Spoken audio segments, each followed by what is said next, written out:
深圳今年新開放嘅5個好去處，周末唔知去邊玩嘅，可以收藏好攻略再出發。1. 明華輪已經重新裝修開放，免費免預約登船，睇實拍真係好豪華，打卡完仲可以喺海上世界飲飲食食。2.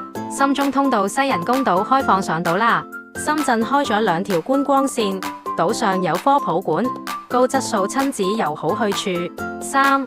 深圳龍華鋼琴博物館免費免預約，有我國首架生產並出口嘅鋼琴東方紅，仲有鋼琴之王李斯特人生最後一場音樂會上演奏嘅鋼琴，一架鋼琴就係一段歷史，陶冶情操嘅小眾好去處。4.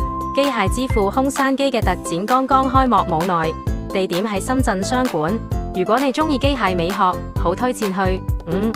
深圳灣萬象城2期係好有藝術氣息嘅新商場，一般周末夜晚會有水秀表演，等隔籬嘅深圳灣文化廣場開咗，過個天橋就到。